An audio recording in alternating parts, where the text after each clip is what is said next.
하루미 하나, 둘, 셋, 요! 사랑해! 안녕하세요 여러분, selamat datang di sesi horor bersama Harumi Hana Channel. Oke, karena ini adalah sesi horor, jadi aku nggak akan terdengar bahagia ataupun senang. Kalian harus siap-siap mendengar suaraku yang serius, oke? Hihihihi. Jadi, apakah kalian pernah mendengar rumah sakit Gonjiam, rumah sakit jiwa yang katanya angker banget di Korea? Jadi, Gonjiam Psychiatric Hospital atau rumah sakit jiwa Gonjiam terletak di kota Gwangju, Korea Selatan. Mari kita mulai suara. Kisah dari rumah sakit Gonjiam ini diambil dari cerita masyarakat setempat. Jadi, kebenarannya bisa terbilang benar, tapi balik lagi ke masing-masing pribadi kita untuk percaya atau tidak. Rumah sakit jiwa Gonjiam ini dibangun pada tahun 1950 di wilayah perbukitan yang dikelilingi oleh hutan yang sangat lebat. Tapi, pada tahun 1996, rumah sakit jiwa Gonjiam resmi ditutup. Kenapa? Karena banyak rumor beredar yang berkata kalau di dalam rumah sakit Gonjiam ini terdapat banyak pasien yang meninggal dengan cara yang tidak layak. Tapi rumor lain berkata kalau pengelolaan limbah di rumah sakit ini tidak baik dan tidak layak untuk ditempati.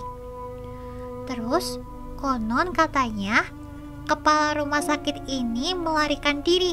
Jadi kesan angker ini dihasilkan karena tempatnya yang sudah tua, gelap, dan gak terurus sama sekali.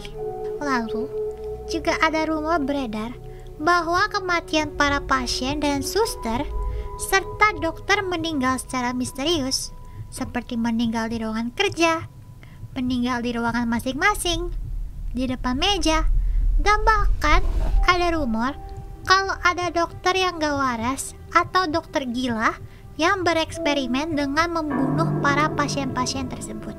Walaupun angker dan horor, tapi kalian tahu gak sih kalau setiap tahunnya ada sekitar 1000 turis yang nekat untuk uji nyali masuk ke dalam Gonjiam Asylum. Kebanyakan dari mereka pas keluar bilang kalau mereka melihat banyak penampakan atau suara-suara teriakan seperti tangisan, teriakan, jeritan, dan lain-lain. Dan sempat dibuatkan sebuah film berjudul Gonjiam Haunted Asylum dengan diperankan oleh beberapa aktor dan aktris yang benar-benar nyata masuk ke dalam rumah sakit jiwa Gonjiam itu. Kisah dari film ini mengisahkan beberapa vlogger yang masuk ke dalam rumah sakit jiwa Gonjiam untuk uji nyali. Dan di film ini, para aktor dan aktris dibekali dengan sebuah kamera di kepala dan kamera di tangan agar terlihat lebih realistis. Jadi kita itu kayak dibawa ke dalam asylum itu bersama mereka. Tapi tenang aja, di dalam film ini nggak ada penampakan hantu, nggak ada penampakan hantu-hantu. Ya paling jump scare, kayak halusinasi mungkin kali ya, karena kita udah ketakutan. Jadinya kita selalu memikirkan yang aneh-aneh yang sebenarnya itu nggak ada, tapi kita menghalusinasi. Jadi buat kalian yang takut jump scare, tenang, nggak ada apa-apa di sini.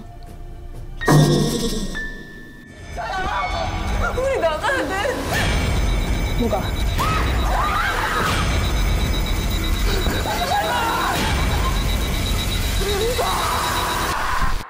대장 어딨어?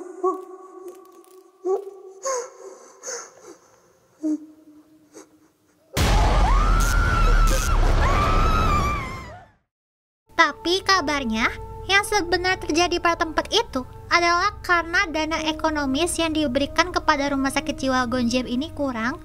Jadinya para pengurus rumah sakit jiwa ini nggak sanggup buat mengoperasikan rumah sakit jiwa ini lagi. Sehingga sanitasinya berkurang, tempat tinggal jadi kurang layak, yang buat mereka jadi meninggal. Tapi kebenaran atau enggaknya kita pun juga nggak tahu.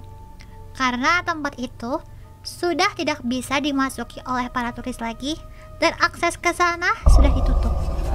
Kira-kira kalau kalian dikasih kesempatan buat mengunjungi rumah sakit Gonjiam, kalian mau gak?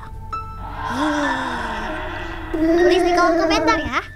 Kalau aku sih nggak mau.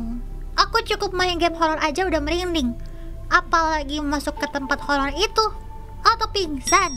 Nah ya Robun, kalau kalian ada kisah horor lainnya, kasih tahu aku di kolom komentar ya. Aku nggak sabar buat baca cerita horor kalian atau cerita horor dari sebuah negara yang serem banget. Hihi. Kalau gitu ya Robun, see you on live stream. Bye bye. Hati-hati di belakang kalian.